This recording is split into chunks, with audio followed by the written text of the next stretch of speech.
guys, what's up? My name is Emmy Lou and I am a medium. Today I'm going to be reacting to some viral ghost stories on TikTok. Well, viral-ish, I think. But hello if you're new here. If you like spooky and like ghost activities, please like and subscribe. It really helps with the channel and I really appreciate it. My next goal is 1,000 subscribers and we are getting there, so I'm excited. Normally in my reaction videos, I have a REM pod going on in the background, but she's dead. And I need to get some new batteries. Little update into Emmy Lou's life over here. I did a few in-person readings over this past week and oh my dear lord. Woo! Sure, I got some tea. And then there's been this ghosty that came with somebody that's been hunkering down and saying hi a lot.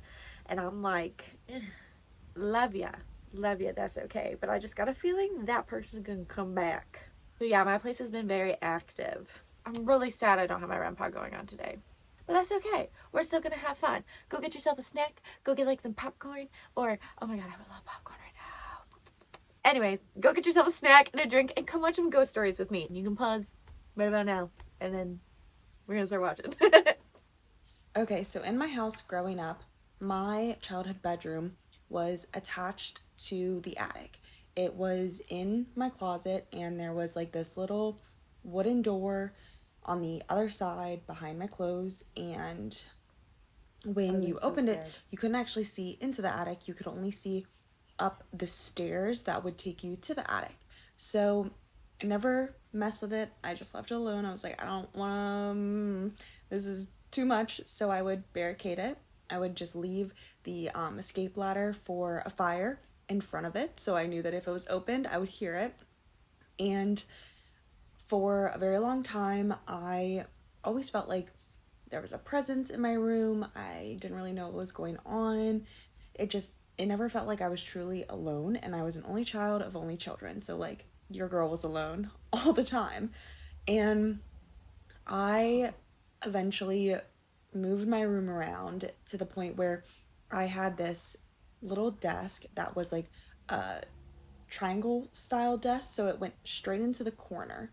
And one night, I woke up in the middle of the night to my bunny rabbit banging against his crate, which he would do almost every night at almost the same exact time, 3:34 a.m. And one night, I look over under this desk and there's this little boy under there. And I can tell he's not real, but like I don't really know why I can tell he's not real. It's just maybe he was just like fainter. I just could tell he wasn't a real person. And I wasn't scared. Yeah. He wasn't scary. He was just in this little like ball kind of sitting under my desk, and he just looked sad. He just looked sad. And I mean, I didn't love that he was there, but I really didn't mind it too much, maybe because I was half asleep. So I went back to bed, woke up, he was gone obviously, and I just kind of went through my day, whatever. And every so often I would end up waking up to my bunny at the same exact time, and he would just be under this desk in my bedroom. And my parents didn't believe in ghosts, and I didn't really tell anyone about it because I was just like, this is weird. What if I'm dreaming? I don't know what's really going on. That wasn't a conversation that my family and I had about ghosts, whatever. And I just kind of let it be. But as I got older, he never really went away. And I would always just get really creeped out in my house as I got older, and my family never understood why. Like, I didn't really like for it to be dark. I had a nightlight for years, like well into my teenage years, and it was just always because I knew there were other presence in the house. And I'm going to tell you how he was dressed because it's going to play a role in a second. He looked like a little chimney sweep from Mary Poppins. He had the whole attire, the hat. He had what looked like soot on him, and I just thought it was because he lived in the attic upstairs, and that's how I justified it. And I just kind of was like, whatever, Didn't really talk to him, didn't really converse with him. Let it be. I moved out of the house once I went to college and became an adult, bought my house, moved out, and my dad lived in the house last by himself. He was working on selling the house and told me one night that he had a dream. And it was really weird because he was almost being shown the house by someone who he had never seen there, who he didn't know, who was a little kid, and he didn't really understand the importance of this kid, but this kid just wanted to show him around the house. And he was like, it was really daunting because I woke up and he was just kind of looking at me from the end of my bed. And I walked around with him. He didn't say anything. And then we just kind of went on our way, and that was it. And I was like, okay, so tell me more about this little boy. Because, mind you, I had never told my family this little boy, what he looked like, anything like that. I just said that I felt like there was something in the house all the time. That's all I said.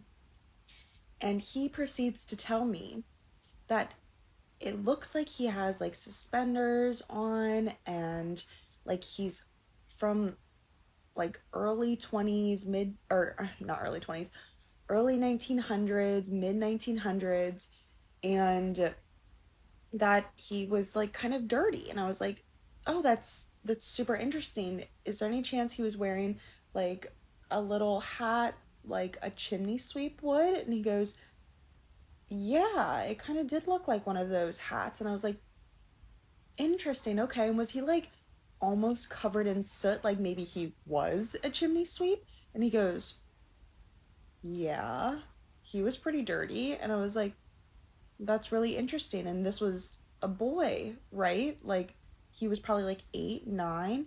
And he was like, "Yeah, that's exactly about how old I would have pegged him for." And I was like, "Yeah, that boy has been living in my bedroom for almost my entire life. And you got to meet him, I guess, because you're the only one there." And he was like, "No, no, no." And I was like, "Yeah, he showed up in your dreams. Probably around 3 a.m. is when he came and popped by because I know that you go to work at 4:30 a.m." He goes, "Yeah, I was awake for probably like an hour before my alarm went off for me to like go to work." And I was like, that's interesting. That is interesting." So I convinced my dad that ghosts are real and that I had been seeing his ghost for 15 plus years, and he got to meet That's him. so cool. That's a cute story. I mean, it's spooky. Anything happening at like 3 a.m., especially like having a little kid stare at you in the middle of the night. Like, yeah, I see how it could be spooky, but there was no like ill intent, and he didn't come to them spooky. So that's just really sweet. And the fact that she had somebody else see him, oh my God, that is like so validating and so cool. Nam. I love that. Her story reminds me a lot of like things that I experienced when I was a kid. I grew up in like a really old like farmhouse kind of thing. Like I think it was built in like the 1900s. But the spirits that would like show themselves to me there were not pleasant to say the least. I wouldn't say they were rude or like negative or bad spirits. They just looked very creepy. Like I remember being home alone one time and I was like watching TV, and in our living room we always had the TV like in a corner, and I was like home alone after like school, and I was sitting there watching TV, just me, nobody else in the house, and I watched a little girl like, oh my God, it sounds like something out of a horror movie, but I watched a little girl like come through the ceiling upside down just above the TV, like her dark hair like came down and like her face, but like her face was blurred out. Oh my God, I was so scared. I will never forget that. I will never forget that because it really creeped me out a lot. It just felt like there was something always there trying to scare me. There was a time where she would like, I'd wake up and she like was like standing at the foot of my bed too. Like that same girl. Like she looked like something out of like The Ring or The Grudge. And I remember when I was younger, I used to just like chalk it up because I watched the Grudge movie probably when I was a little too young. And I think I just scared myself. I still don't know what that spirit was or what she wanted, but she did. She looked like The Grudge or like The Ring. I would have loved a little chimney sweep boy. I've got one for you. So, when I was 19, I moved into this house after a breakup, and I found this room on Facebook Marketplace. This girl was selling her room or whatever, subleasing it, and it was, I think, $250 a month, and I was like, yeah, let's go. So I moved into this place, and it is a very old home. It was made out of local stone, and it was on this block that all the houses were made out of local stone. And if they weren't made out of local stone, they would not still be standing. I'll just say that. They're very old. So this house had been converted into separate apartments, and I was living in a room that you had to walk through a bathroom to get to, and this room is also connected to another bedroom, but we just put like furniture in front of it, so it kind of felt like a bedroom. So that's where I was staying. And the first night that I was sleeping there, I was woken up out of a dream, don't know what I was dreaming about, and I saw this woman just like hovering over me, looking at me. And I looked at her for a few seconds, and when she realized I was looking at her, I just saw her eyes get really wide, and she looked nervous, and she disappeared. And I've never really given that a lot of credit because I was waking up out of a dream. You know, sometimes you just see things. I don't know. But then the next day, when I was leaving to go do something else, you know, I was opening my door, going through the bathroom to get out of the house. I swore that I saw someone like crouched in the corner of the shower. And I thought that was weird. But because the night before and how I was like, that was probably just a dream. I'm probably just paranoid right now. I'm not going to give it any credit. So time goes on, right? And I get a cat. Love the little thing. She's precious. And it gets to a point where, you know, I'm 19. I'm full-time college student. Her food was more expensive than mine, and I couldn't afford to keep her anymore. So one of my friends took her, and I noticed as soon as she was gone that things started to get a little hairy. Like from that day forward till I moved out, lot, though. every single day something happened. Didn't matter if it was daytime, nighttime, or anything. But that little figure that I had seen crouched in the shower was a little boy. And he was very upset that my cat was not there anymore. So what did he do? He terrorized me.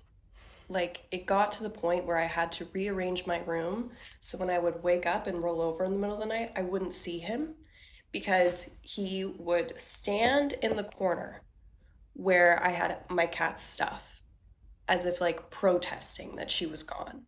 And that was every single night from that point on. During the day, I would have hangers and clothes fly out of my closet. Did not matter. Door would open, closet and clothes would just fall out. And it became a normal thing, you know, like I would see him and I wouldn't think twice about it because I didn't want to engage. I didn't want to encourage it. So what I would do is I wouldn't say anything. If he was really scaring me, I'd go to someone else's house. I just dip out because, you know, like child spirits, you don't really know if it's a real child or not. I think this was a real child because he was just throwing tantrums and taking it all out on me. The scariest thing that ever happened with him, though, was I was doing laundry one day. I guess my cat had probably been gone for a couple months now, and I'd become adjusted to seeing him. It wasn't anything new. And I was folding my laundry on my bed, and I watched him crawl out of my closet, look at me, and crawl underneath my bed. It actually makes me sick to my stomach, even thinking about it, because I don't know if you've seen any scary movie. It was horrifying. Yeah. So yeah, I dipped. I didn't come back for like 2 days because that was horrifying. And before I left, though, I did get on my hands and knees and look under the bed to see if he was there. One of the bravest moments of my life, he wasn't. And at that point, I was already done. You know, I didn't care that I didn't see him. I was done.